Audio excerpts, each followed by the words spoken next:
안녕하세요. 네, 수리 능력 강의 진행하도록 하겠습니다.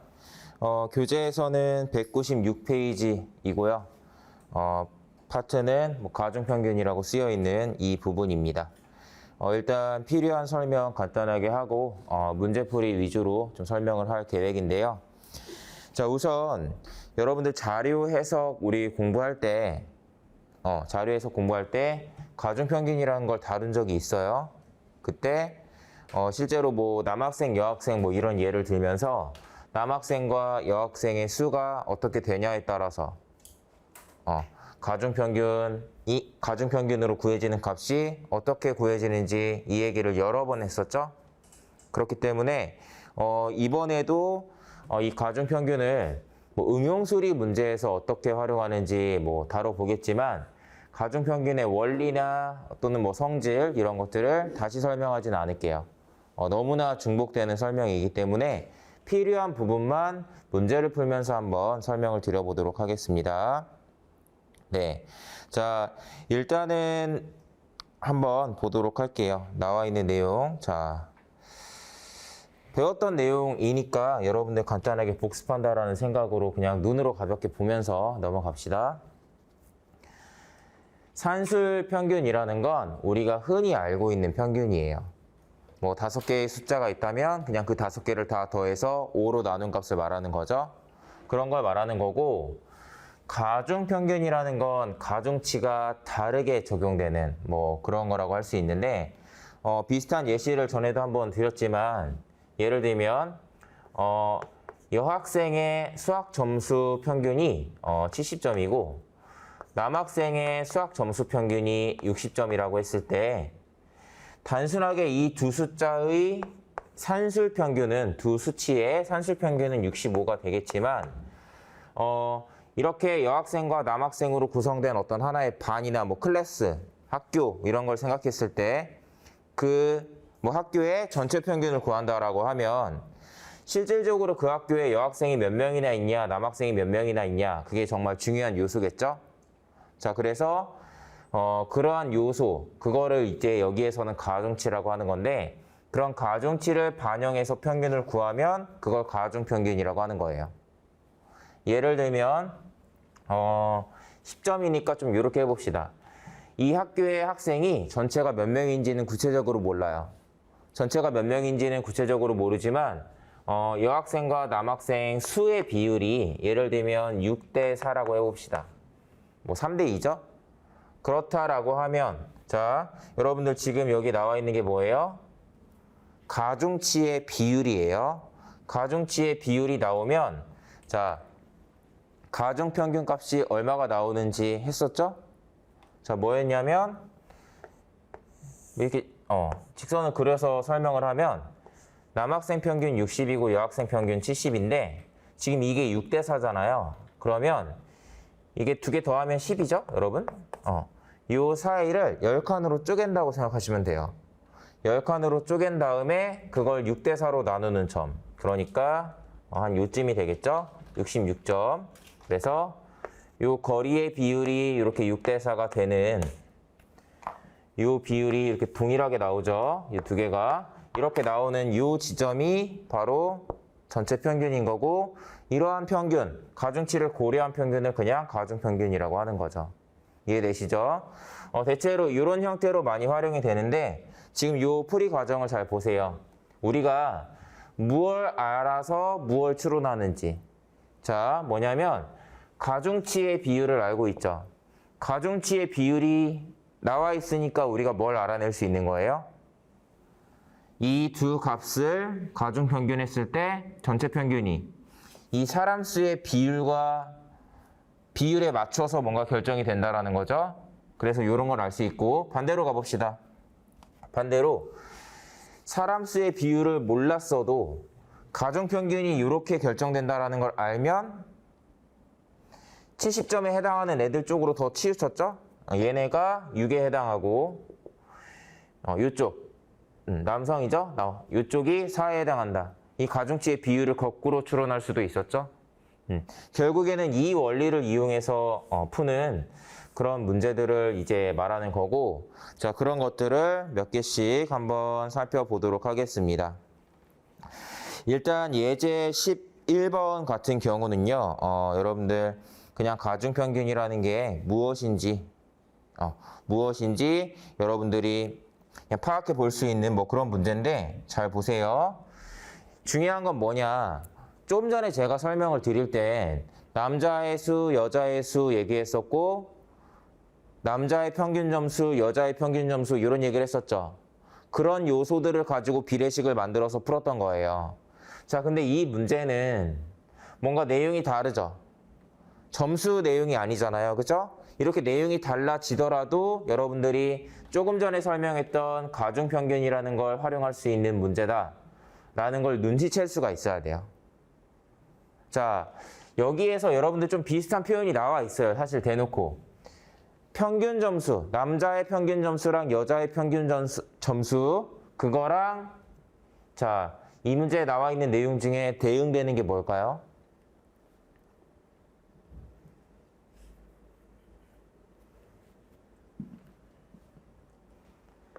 대놓고 평균이라는 말이 나오죠?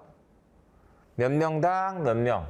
자, 평균적으로라는 말이 없어도, 이 말이 없었어도 B팀은 한 사람당 17개의 제품을 뭐 이런 식으로 얘기가 나왔다 하더라도 똑같이 인식을 하셔야 돼요. 평균 점수가 뭐예요? 그냥 한 명당 몇 점 받았는지를 이렇게 계산해 낸 거죠? 그런 꼴이다라는 걸 계산한 거잖아요. 여기도 마찬가지예요.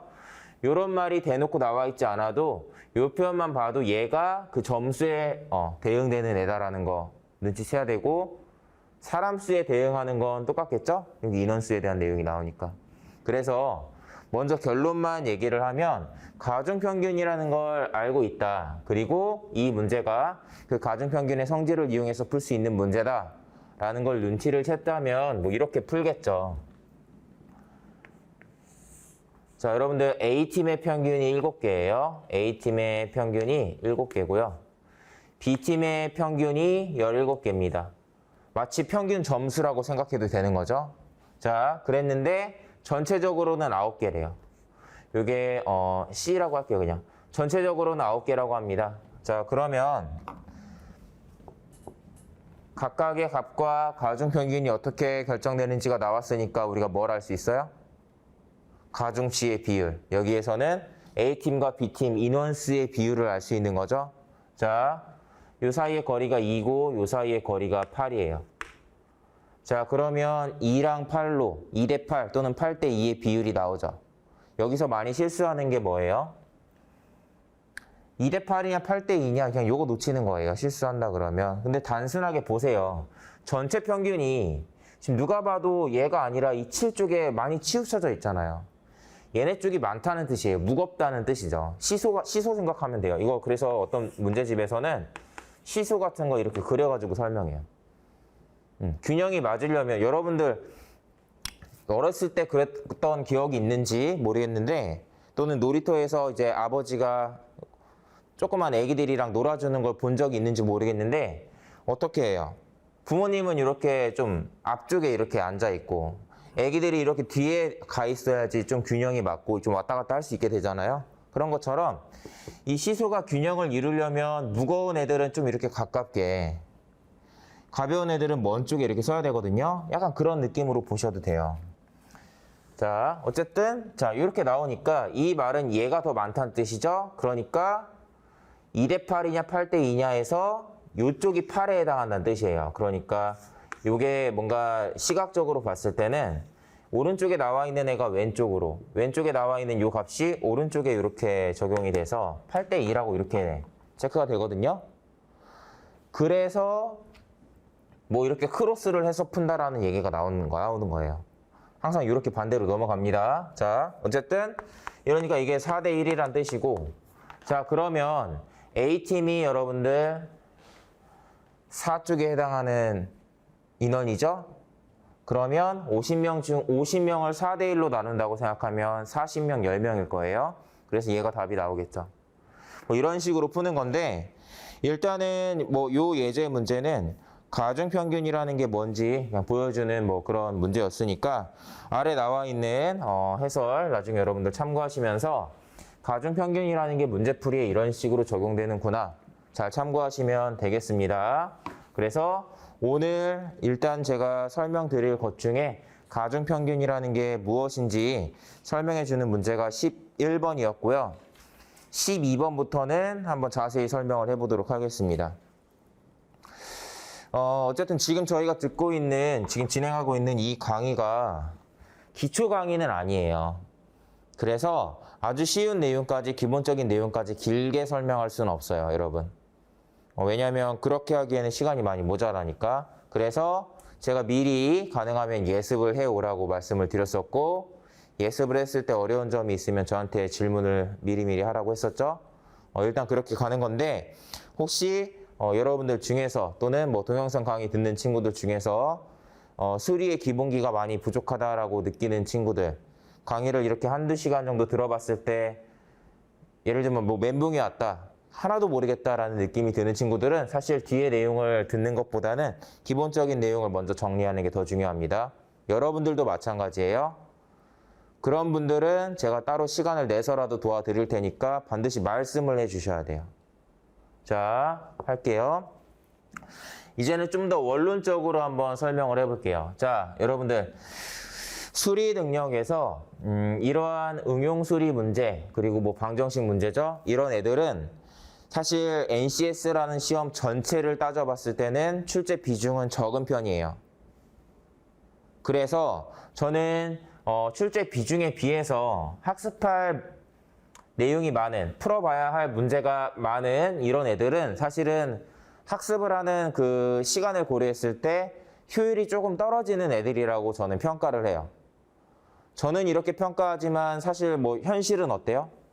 내가 지원한 회사에서 응용수리 문제를 뭐 5문제, 10문제 낸다 그러면 그건 무시할 수 없단 말이에요. 다행히 내가 지원한 회사에서 응용수리 문제가 안 나오면 공부 안 해도 되겠죠. 다른 파트도 다 마찬가지인 건데 얘네는 그래도 좀 나온다 안 나온다 이렇게 얘기하자면 나오는 쪽에 조금 더 가깝기도 하고 뭐 비중이 그렇게 크진 않지만 간혹 내가 보는 시험에서 크게 나올 수가 있기 때문에 그런 경우에는 조금은 철저하게 준비를 해야 될 겁니다. 자, 제가 응용수리 문제를 앞으로 어떻게 학습해야 되는지를 설명을 드릴게요. 지금 당장은 와닿지 않을 수는 있어도 결국엔 이해를 할 거예요. 왜? 응용수리 문제는요, 여러분들 저는 뭐 이런 문제를 되게 옛날에도 잘 풀었었어요. 지금 뭐 강의를 하고 있는 이 입장에서도 이런 유형의 문제들을 제가 어떻게 평가하냐면 방정식 문제는 그냥 다 똑같다고 생각해요, 저는. 소금물이 뭐냐, 거속시가 뭐냐, 일률이 뭐냐 이런 테마를 나눠가면서 공부하는 게 사실은 의미가 없어요. 그냥 이렇게 써있는 글 읽고 여기에 나와 있는 내용 이해해서 수식으로 옮겨 쓰는 거예요. 이게 약간 애매한 이유가 뭐냐면 여러분들 이런 것들을 XY를 이용한 수식을 만드는 건 사실은 그거예요. 번역을 하는 거랑 똑같은 거예요. 우리말로 되어 있는 이 문장을 여러분들 영어로 표현을 한다라고 한다면 뭘 알아야 돼요? 영어의 문법을 알아야 되고 여기 나와 있는 이런 특정 단어가 영어 단어로는 어떻게 표현되는지 당연히 알아야 되죠. 어순도 알아야 될 테고. 영어 단어 공부를 하지 않고 영어를 잘할 수 있나요? 없어요. 똑같아요. 수식으로 옮겨 쓰는 거는 그냥 여기 나와 있는 내용을 뭐 자연과학의 언어, 수학의 언어로 바꾸는 과정이에요. 그러니까 여러분들이 나중에 그런 과정을 정말 이제 잘 하게 된다면 영어를 되게 잘하는 사람들은 사실 이걸 보고도 영어로 바로 옮겨 쓰겠죠. 영어를 어설프게 아는 사람들은 어떻게 해요? 이 단어가 무슨 뜻이었지 하면서 어법은 순서 이거였지만 이걸 곰곰이 생각하면서 하지만 영어를 정말 잘하는 사람들은 자연스럽게 나오죠.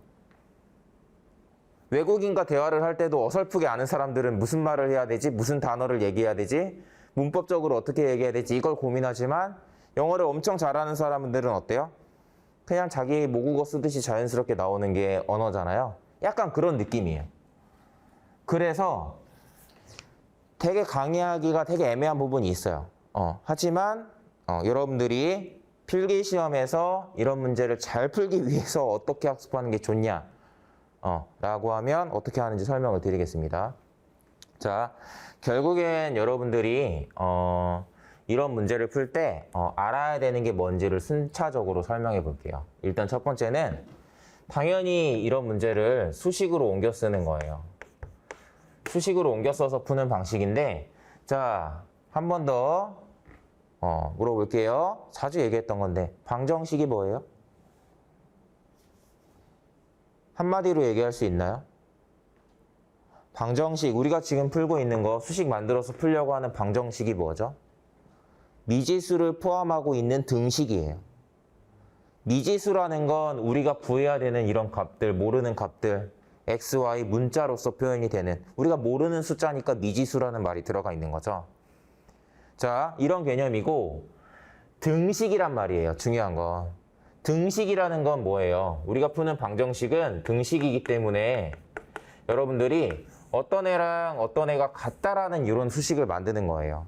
단순하게 이 두 개가 같다라고 나올 수도 있고, 무엇이랑 무엇을 더했을 때 뭐가 된다, 또는 뺐을 때 뭐가 된다, 그냥 이런 구조겠죠. 이 구조에서 절대 벗어나지 않아요. 그러니까 여러분들은 수식을 만들어서 푼다라고 하면 도대체 뭐랑 뭐가 같냐, 이 글에 나와 있는 내용에서 뭐랑 뭐가 같냐라는 거를 이제 캐치해야 되는 거고, 그걸 캐치하는 부분은 뭐 필요하다면 어느 정도 암기를 하셔도 돼요. 자, 설명을 드릴게요. 자, 여러분들 여기에 나와 있는 내용에서 무엇이랑 무엇이 같다, 무엇을 더하고 무엇을 더하면 뭐가 나온다, 이렇게 표현할 수 있는 게 뭐가 있나요? 자, 여자 사원수랑 남자 사원수가 나오고 전체 몇 명이다라는 내용이 나오죠. 그러니까 여자 사원수랑 남자 사원수를 이렇게 더하면 이게 전체 사원수가 될 거예요. 맞죠?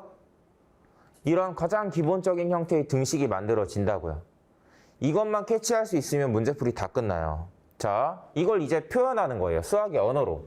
자, 여자수. 뭐 여기는 뭐 특히 작년에 입사한 여자 사원수, 올해 입사한 뭐 남자 사원수, 이렇게 작년과 올해를 구분하니까, 자, 그 부분을 좀 정확하게 해봅시다. 작년에 입사한 여자 사원수를 X라고 하고, 요거랑 대응하는 작년에 입사한 남자 사원수를 Y라고 할게요.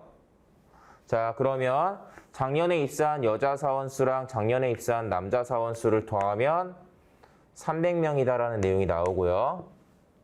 그쵸? 그 다음에 이 내용은요, 제가 단어를 외우듯이 기억해야 된다는 건 이런 표현이에요. 뭐냐면 남자 신입 사원수가 8% 증가했대요. 남자 사원수가 8% 증가했다는 걸 어떻게 표현해야 되죠? 이런 건 마치 단어 외우듯이 몇 퍼센트 증가했다, 감소했다라는 걸 이렇게 표현하는구나라는 거를 뭔가 외우듯이, 암기하듯이 기억을 해야 된다라는 거죠. 자, 8% 증가했다라는 건 원래가 100%였으면 이게 108%가 이렇게 됐다는 뜻이죠.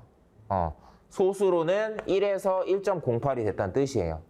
그래서 이걸 굳이 이제 표현을 하면 그런 부분까지 1.08, 자, Y죠. 자, 남자니까 1.08 Y에다가 그 다음에 여자 사원은 5% 감소했대요. 그러면 이런 표현 방식을 알면 이제 이걸 같이 이해해야죠. 이런 부분이 이해예요.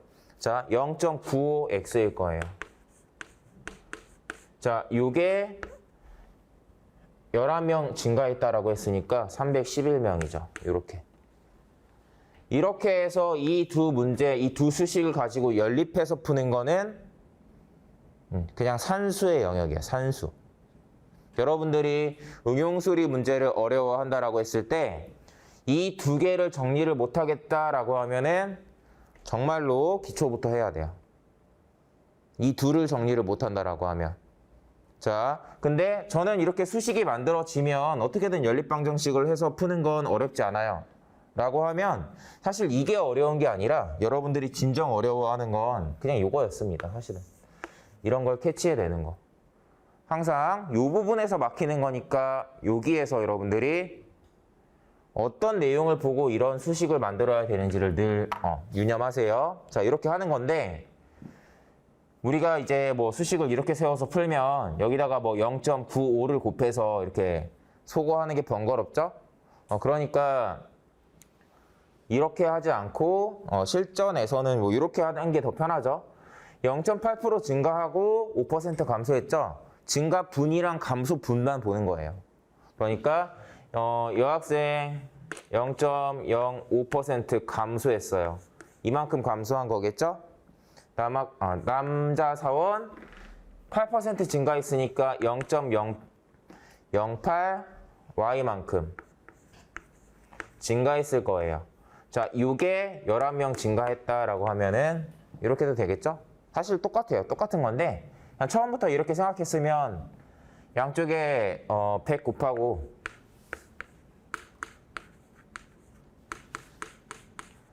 자, 이렇게 하고 여기다가 5 곱한 다음에 더해주면 뭐 x가 소거가 되겠죠? 근데 뭐 x를 구하는 거니까 y를 소거하는 쪽으로 가는 게 맞겠어요? 한 번만 설명합니다. 여기다가 여러분들 곱하기 8을 해서 여기다 쓸 거예요. 한 번만 할 거예요. 이런 계산 앞으로 2번 다시 안 해요. 무슨 뜻이냐면 앞으로 제가 설명할 때 이렇게 쉬운 건 안 한다는 뜻이에요. 자, 이거 빼주면 마이너스 13x 지워지죠? 자, 마이너스 1300 x는 100이네요. 그죠? 이런 계산을 못하면 사실은 여러분들은 이 강의를 들을 때가 아니라는 뜻입니다. 이해되시죠? 그래서 앞으로 강의는 수식을 만드는 것까지만 대부분 풀어드릴 거예요. 하지만 여러분들이 조금은 실력이 부족하다, 그러니까 내용은 이해되지만 나는 이런 과정도 익숙하지 않다라고 하시는 분들은 여러분들이 문제 풀 때도 이렇게 하면 안 돼요. 그러니까 제가 문제 풀 때는 저는 실제로 누가 어떤 걸 물어본다라고 해도 여기까지밖에 안 알려줘요. 그냥 하면 되잖아요. 근데 여러분들은 그러지 마요. 자주 해야지 늘어요. 이런 과정도 이렇게 푸는 거였습니다. 자, 이게 이제 수학적으로 수식적으로 푸는 방식이에요. 자, 다른 방식으로 한번 풀어볼게요. 자, 두 번째. 자, 우리가 지금 이 문제 가중평균 파트에서 풀고 있죠. 자, 그걸 이용해서 한번 설명을 해보겠습니다. 가중평균. 물론 가중평균을 풀기에는 숫자가 조금 애매한 부분이 없지 않은데 그 얘기를 한번 해볼게요. 네, 자, 보겠습니다. 자, 여러분들 지금 남자 사원수, 여자 사원수가 어떻게 됐는지 이렇게 제가 지금 자, 표현이 나와 있는데 이렇게 그림 그리는 거, 이 그림을 왜 그리는지 알겠죠? 자, 여자 사원은 5% 감소했어요. 마이너스 5%입니다. 남자 사원은 8% 증가했는데요. 이게 전체적으로 봤을 때 몇 %냐라는 건 아무래도 여학생이 얼마나 있냐, 여자 사원이 얼마나 있냐, 남자 사원이 얼마나 있냐 그 수에 영향을 받겠죠? 자, 근데 전체적으로 봤을 땐 아마 이 중간에 어딘가에 낄 건데 이게 퍼센트로 나와 있진 않아요. 하지만 11명 증가했으면 비율로는 어느 정도 증가했는지는 알 수 있죠. 얼마예요?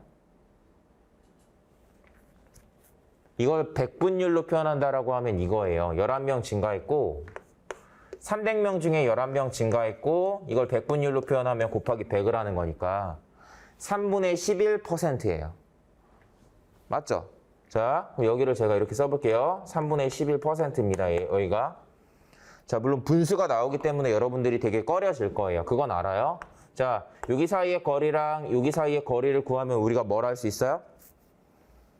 얘네들의 가중치의 비율을 알 수 있는 거죠? 그냥 한번 해봅시다. 자, 얘는 마이너스 3분의 15고요. 자, 얘는 3분의 24예요. 자, 그러면 조금 보이나요, 여러분? 여긴 3분의 11에서 마이너스 3분의 15를 빼는 거니까 3분의 26이 돼요. 여기 거리는 3분의 26이고요. 자, 여기 거리는 3분의 13입니다. 자, 보시면 아시겠지만 얘랑 얘의 비율 결국엔 26대 13, 2대 1이죠? 2대 1의 비율이고 그 2대 1의 비율이 어떻게 반영된다고요? 이쪽이 2고 이쪽이 1. 즉 이게 여자 사원 쪽이었죠? 여자 사원이랑 남자 사원의 비율이 1대2라는 뜻이에요. 전체 300명이었잖아요? 그러니까 100명 대 200명이라는 의미겠죠? 아까 우리가 푼 것처럼 똑같이 100명이라는 수가 나오는 거예요. 이렇게 풀 수도 있어요.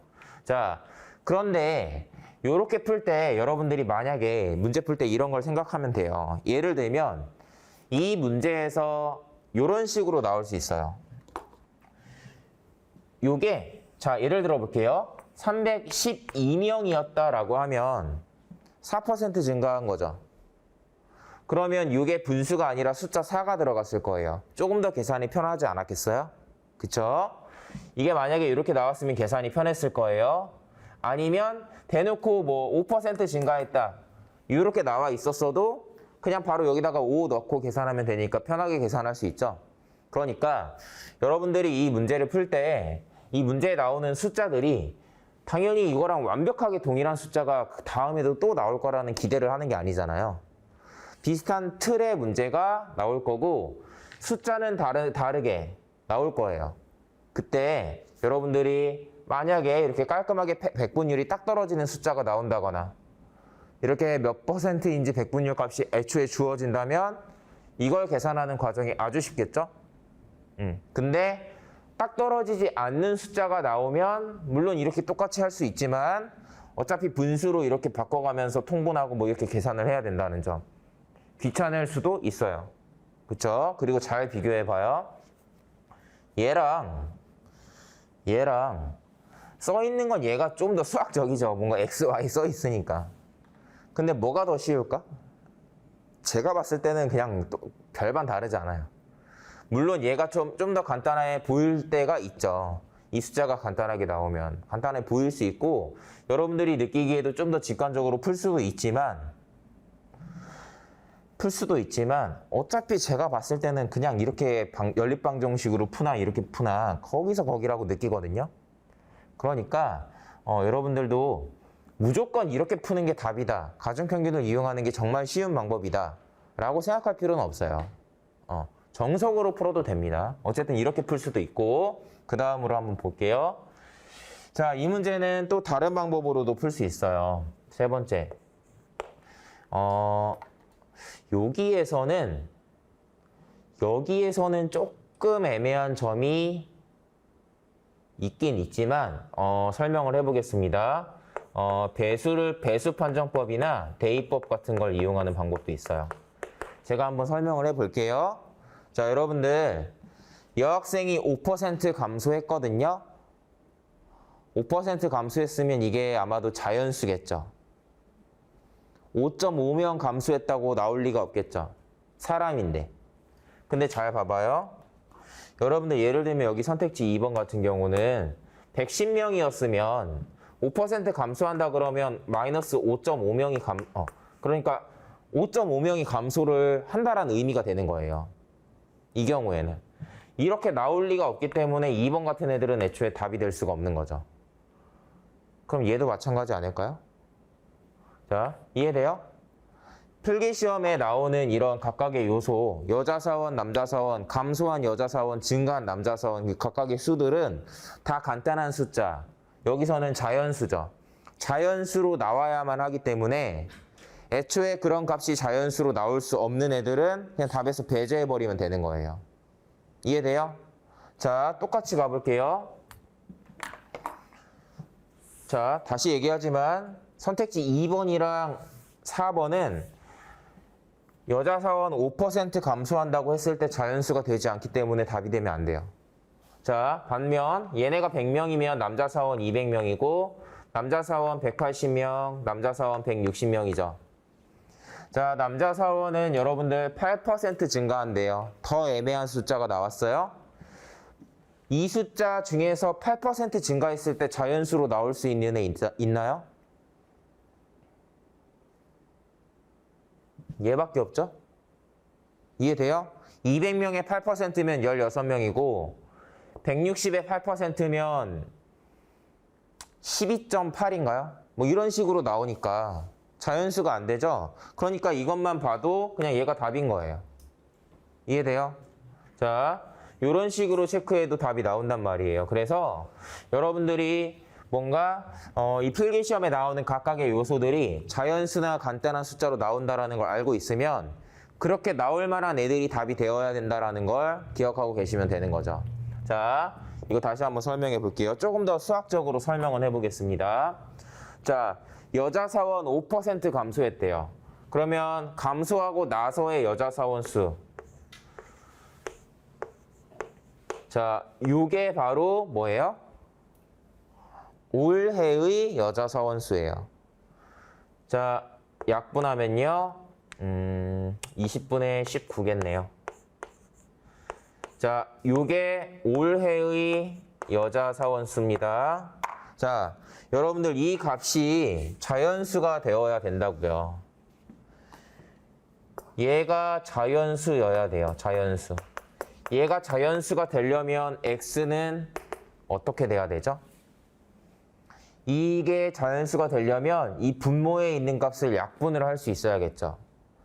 그러니까 x가 20의 배수가 되어야 되는 거예요. 즉 작년에 입사한 여자 사원 수가 20의 배수란 뜻이에요. 그럼 반대로 물어볼게요. 만약에 문제에서 올해 입사한 여자 사원 수를 물어보면 어떤 수의 배수를 찾으면 되죠?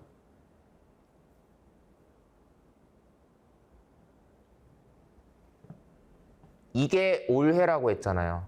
분모는 알아서 약분이 되겠죠. 어쨌든. 자, 근데 19가 곱해져 있으니까 올해 입사한 여자 사원 수는 19의 배수예요.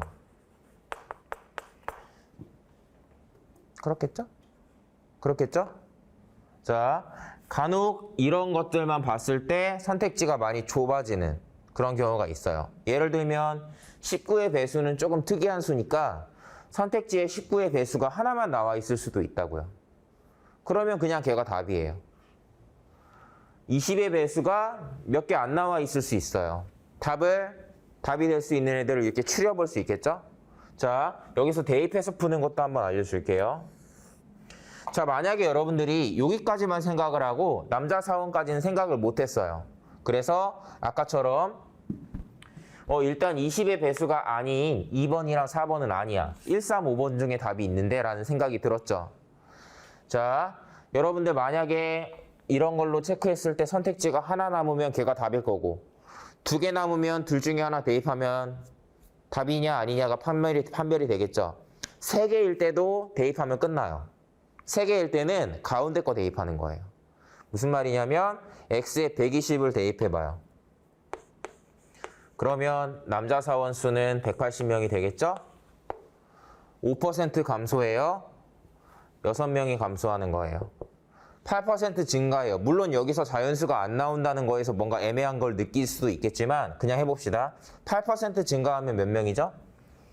8명에다가 88에 64니까 14.4명인가 봅니다.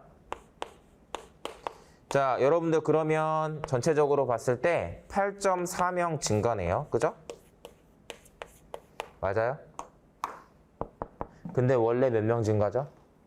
11명 증가란 말이에요. 원래는. 그러니까 지금 이 결과는 무슨 뜻이에요? 덜 증가한 상태인 거죠. 그러면 11명이 되려면 어떻게 하겠어요? 숫자에 대한 감각이에요. 지금 이 상태에서 8.4명인데 11명 증가하려면 감소하는 부분이 줄어야 될 테고 증가하는 부분이 더 늘어야겠죠. 이렇게 되어야겠죠. 그러니까 120보다 작은 숫자가 답이구나를 그냥 바로 캐치할 수 있다고요. 그러면 1번이 답이죠. 이렇게도 풀 수 있어요. 근데 잘 봐봐요. 여러분들 이 뒤까지 여기까지 다 설명을 일단 드렸는데 잘 보세요. 저는 이렇게 풀든 이렇게 풀든 뭔가 방정식이 아닌 다른 방식으로 푸는 이런 방식들은 전부 다 일단은 수식으로 풀 수 있는 상태가 되어야지 그 다음 단계로 넘어갈 수 있는 애라고 봐요.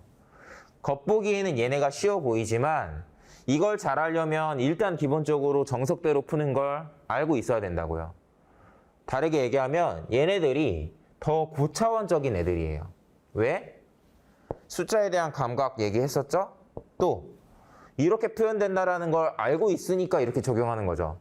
이렇게 표현된다는 거 알고 있는 사람이 이걸 모를까? 이렇게 푸는 걸 모를까? 말이 안 된다고요.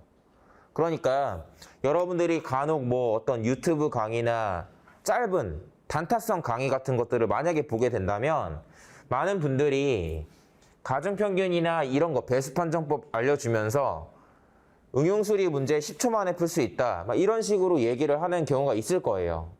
들어본 적 아마 있을 거고. 그래서 마치 그런 애들만 내가 잘 공부하면 응용수리 되게 쉬워지지 않을까라고 생각을 하는데 엄청난 착각입니다. 이해되죠? 현실에서는 뭔가 좀 쉬워 보이는 이런 방법을 활용할 수 있는 문제가 5문제 나오면 5문제 출제되면 그 중에 하나 나올까 말까. 안 나오는 경우도 많아요. 자, 그러니까 얘네 자체가 시험에 그렇게 많이 활용될 만한 케이스가 아닌 거죠. 근데 뭔가 있어 보이니까 강사 입장에서는 저도 알아요. 그 마음을. 저도 그렇게 하니까.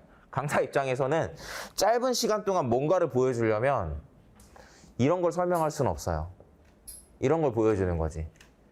그렇게 되는데 여러분들이 이런 것만 너무 강조를 하면 안 된다. 약간 약팔이 하는 느낌이라는 거예요. 이해되죠? 그러니까 다시 돌아옵니다. 자, 제가 어떻게 풀었는지를 처음부터 한번 다시 정리해 볼게요. 자, 여러분들 이렇게 풀었는데 이렇게 푸는 것보다 더 중요한 게 뭘까요?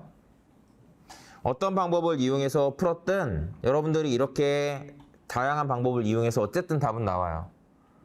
어떤 방법을 이용하냐가 중요한 게 아니라 그보다 더 중요한 건 여러분들이 예제 12번을 딱 봤을 때 이렇게 풀 수도 있고 이렇게 풀 수도 있고 이렇게 풀 수도 있다는 걸 생각하는 거. 그 자체가 중요한 거예요. 방정식 문제가 어렵다? 수식을 아예 못 세우시는 분들도 있겠죠. 또는 이 이후에 여러 가지 계산 방법을 이용해도 시간이 너무 오래 걸린다 하시는 분들이 있을 거예요. 근데 시간이 오래 걸리시는 분들 잘 생각해 봐요. 이거 이렇게 해서 1대2인 걸 파악하는데 시간이 오래 걸리나? 이거 이렇게 연립방정식 정리하는데 시간이 오래 걸리나요? 그거 아니란 말이에요. 수식이 일단 이렇게 만들어진다는 걸 알면 그 다음부터는 기계적으로 풀잖아요.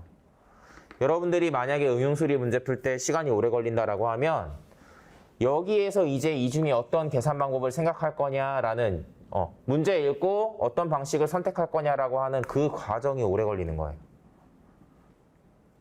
그러니까 여러분들이 사실은 문제를 제대로 공부하려면 어떻게 해야 되는지 한번 정리해 보겠습니다. 일단은 특정 유형에 대해서 정석대로 푸는 방법 먼저 마스터하세요. 왜냐하면 이거 나중에 연립방정식 이렇게 푸는 거 연습하다 보면 지긋지긋하겠죠. 숫자만 달라질 뿐이니까. 이런 것도 숫자만 조금씩 바꿔가면서 이렇게 수식 만들다 보면 좀 지겹지 않겠어요? 그런 느낌이 들 때까지 해야 돼요. 그 다음에 이게 어느 정도 정리가 되면 이 문제가 가중평균의 성질을 이용할 수 있는 문제니까 이렇게 풀었던 문제들을 이렇게 바꿔서 풀어보세요. 확실히 비율이 정확하게 주어지거나 비율이 딱 떨어지게 나올 때는 좀 이게 편하지만 분수로 나올 때는 또 귀찮다. 이런 걸 직접 느껴보라고요. 그 다음에 배수를 이용해서 풀 수도 있댔어. 배수를 이용해서 푼다면 이런 부분 전년도 거 물어볼 때는 분모가 지워질 수 있도록 해야 되니까 20의 배수를 찾는 거고 뭐 올해, 여기 문제에서는 올해죠? 올해 같은 경우는 그냥 이 값 자체가 올해의 값이니까 이 곱해져 있는 숫자 19의 배수를 찾는 거구나. 이런 것도 한번 머릿속으로 되짚어보고 대입해서 이렇게 나중에 답을 찾는 것도 한번 생각해 보라고요. 이런 것들을 다 여기까지 완성을 해야 뭔가 이 문제 유형을, 이 문제를 여러분들이 이해를 하게 된 거예요. 자, 이런 건데 다 지우고 설명을 할게요. 이런 건데 그러면 지금 여러분들이 이제 또 중요한 게 뭐냐면 지금은 제가 이렇게 3가지 방식으로 문제를 풀어봤는데 남이 푸는 거 볼 때는 이해되죠. 근데 막상 내가 시험장에서 풀 때는 여러분들이 처음부터 이 문제가 어떤 유형이니까 어떤 식으로 풀어야겠다라는 생각을 스스로 해야 되잖아요. 그게 근데 생각이 안 난다고 했죠. 자, 그걸 어떻게 잘 하게 되냐.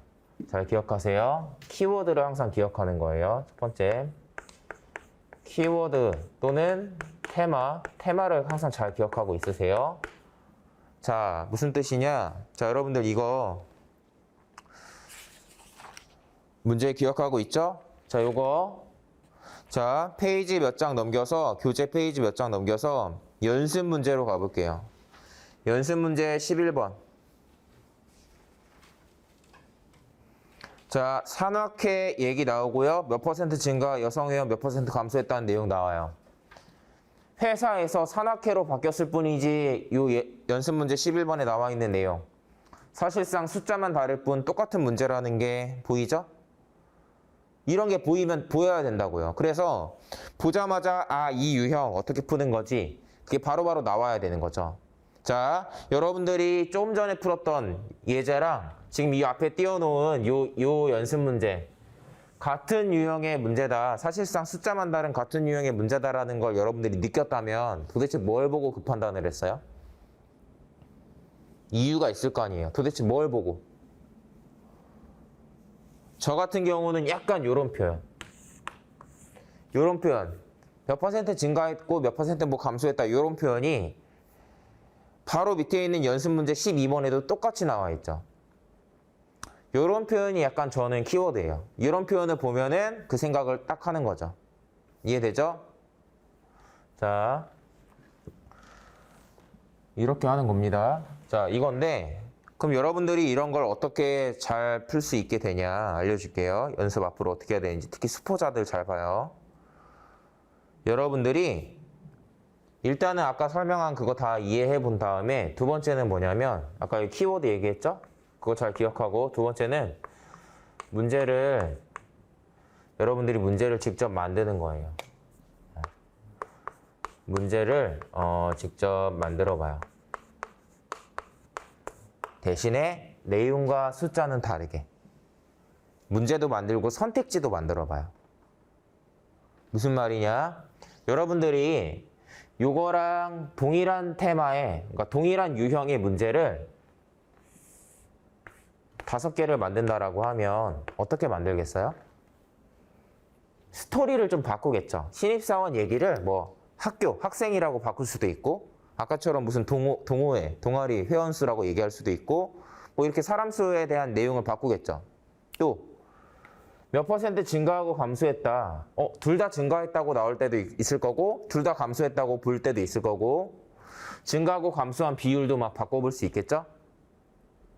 그래서 그 결과 몇 명이 됐다. 이렇게 나올 수도 있고 몇 명 증가했다. 몇 퍼센트 증가했다. 이렇게 표현이 될 수도 있어요. 그런데 중요한 건 뭐예요? 이렇게 달라질 수 있는 애들은 중요한 요소가 아니죠. 이해돼요? 여러분들이 뭐라고 해야 되나 이거를? 나무를 생각해 봐요. 나무. 머릿속에 나무 한번 생각해 봐요. 나무. 어떤 특정 나무를. 단풍나무일 수도 있고 은행나무일 수도 있고 뭐 벚나무일 수도 있고 다양한 나무가 있죠. 근데 우리가 나무라고 인식하는 대상은 어떤 특징을 갖고 있어요? 나무라고 인식하는 대상은 뭐 이렇게 줄기가 있고 뭐 이렇게 줄기가 이렇게 있고 이 풀이 나기도 하고 꽃이 나기도 하고 뭐 어쨌든 뭔가 이런 형태잖아요. 이런 이미지가 있죠. 이 잎사귀나 여기에 열리는 열매 또는 뭐 꽃의 색깔 그런 것들은 다 다를지어도 얘를 나무라고 인식을 하죠. 잎사귀의 모양, 꽃잎의 모양, 열매의 색깔 이런 것들이 이 문제에서 여러분들이 문제를 만들 때 달라지는 부분이라고 생각하면 돼요. 하지만 큰 줄기, 이 나무라는 이미지를 갖고 있는 뭐 큰 줄기나 아니면 여러분들 뭐 녹색깔 잎 이런 것들은 뭐죠? 나무라는 이미지를 이제 이렇게 만들어주는 가장 핵심적인 부분인 거잖아요.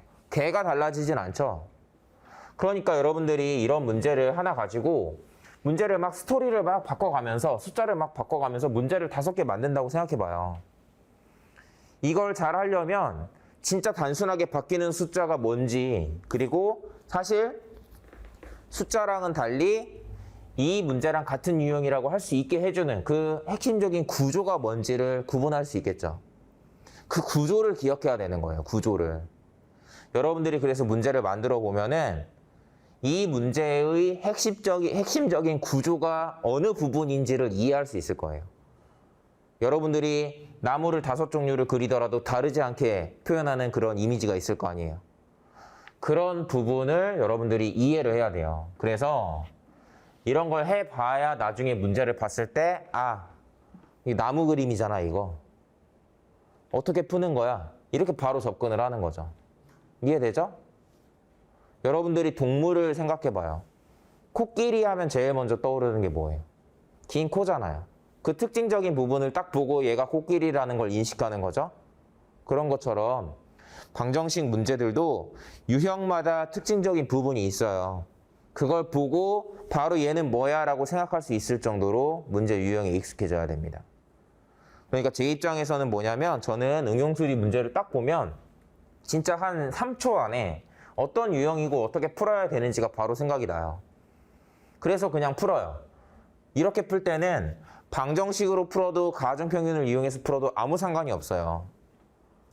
시간이 오래 걸리지가 않아요. 그래서 개인적으로 응용수리 문제가 많이 나온다? 시간을 아낄 수 있는 시험이 되는 거예요. 그렇게 돼야 됩니다, 여러분들이.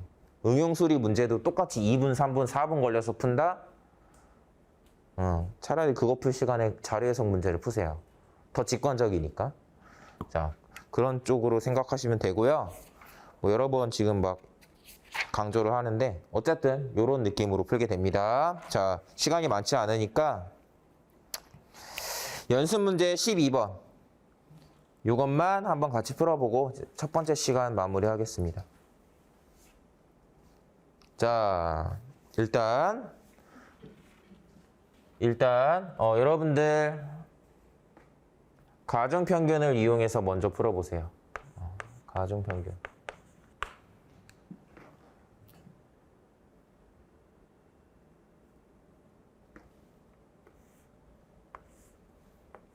아까 얘기해준 케이스죠? 비율이 다 언급되는 케이스예요.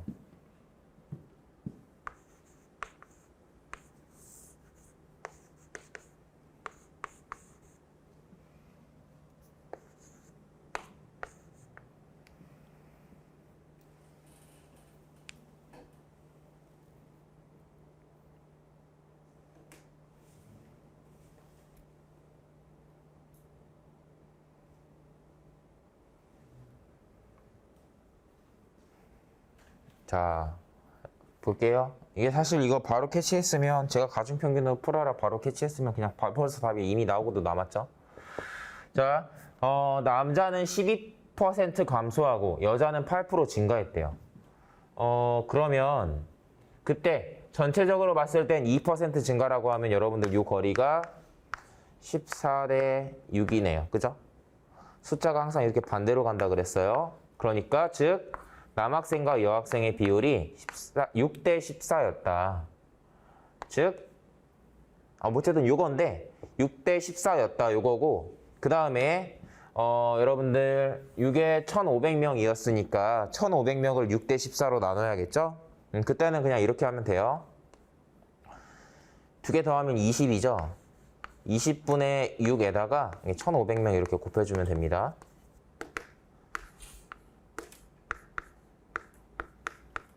뭐 이런 개념이에요. 그래서 이게 10분의 3이죠. 이게 450명 나오고 그럼 여기가 105명 나오겠네요. 1050명 이렇게 나오는데 중요한 게 여기서 조심해야 되는 게 뭐냐면 이 문제는 약간 낚시 안 당할 만한 애들이지만 뭐냐면 이렇게 해서 나온 결과가 이런 변화율을 갖기 전이라는 거죠. 작년값이라는 거 많이 놓치거든요. 작년값이라는 거 많이 놓치니까 여기에서 12% 또 감소시켜줘야 돼요. 450에서 12% 감소시킨다 그러면 45 빼고 2% 빼면 9 빼는 거니까 이렇게 빼주면 되겠죠? 자, 이런 거 뺄셈 할 때도 저는 별거 아닌데 그냥 얘기해 볼게요. 이거에 12% 감소한 거면 여러분들 얼마예요? 곱하기로 표현하면 요거예요. 요거. 88%. 그죠? 이렇게 하는 거고, 그래서 아니면 덧셈 뺄셈을 할 때는 아까 얘기한 것처럼 여기서 10% 빼고 2%에 해당하는 값 또 빼면 이렇게 나오죠. 뭐 이렇게 하는 건데 이걸 왜 굳이 얘기하냐면 이런 거 덧셈 뺄셈 할 때도 이리저리만 계산해도 되지 않나요? 그쵸? 그래도 나오니까 이렇게 계산하면 되고요. 자, 다르게 한번 풀어볼게요. 요거는 여러분들이 머릿속으로 이해가 딱 되는지만 보면 돼요. 올해의 남학생 수, 작년에 남학생 수를 y라고 했을 때 올해의 남학생 수 12% 감소했으면 100분의 88y겠네요. 이렇게 나올 때 요거 약분하셔야 돼요. 항상 그냥 88로 하시는 경우 있는데 조심하셔야 됩니다. 약분합니다. 25분의 4로 나누면 25분의 22겠네요. 25분의 22. 요렇게 되고, 자, 이러면 올해의 남학생은 어떤 숫자의 배수여야 하죠? 작년은 25의 배수고 올해는 22의 배수예요. 그러니까 22의 배수다라는 거 알았고요. 22의 배수다라는 거 알았으면 저는 어떻게 푸냐면 그냥 이 근처에 있는 수 중에서 22의 배수랑 제일 가까운 거 생각하는 거예요. 여기다가 20 곱하면 440이죠. 그죠? 여기다가 22 빼주면 얘네가 다 숫자가 작으니까 22 빼주면 418이에요. 418이 선택지에 없죠? 22를 한 번 더 빼요. 396이네요. 답 1번이겠죠. 뭐 이렇게 푸는 거예요. 이런 식으로 찾아요. 배수를 풀 때는 이거를 22로 하나씩 나눠보지 않아요. 절대로. 이해되죠? 자, 이렇게 푸는 건데 자, 여러분들이 이제 방정식으로 푸는 거는 일단 기본이고 이런 느낌으로도 풀 수 있었으면 좋겠지만 잘 보시면 아시겠지만 지금 가중평균 이용할 때 이렇게 해서 계산해서 나오고 그거 나온 거 갖고 뭐 20분의 6 곱하기 1500 이런 식으로 하면서 계산하고 그거 가지고 또 12% 감소한 값을 구했죠. 간단하지 않아요. 그렇죠? 간단하지 않다고요. 가중평균이 늘 이렇게 만능인 건 아니에요. 그러니까 여러분들이 경우에 따라서는 좋은 방법을 그때그때 좀 시사 선택을 할 수 있으면 좋겠고 자, 다양한 풀이 방법을 다 기억하고 계셨으면 좋겠습니다. 네, 자 여러분들 첫 번째 시간은 일단 여기까지만 설명을 하고 잠깐 쉬었다가 강의 이어가도록 하겠습니다. 네, 10분 쉬었다 하겠습니다.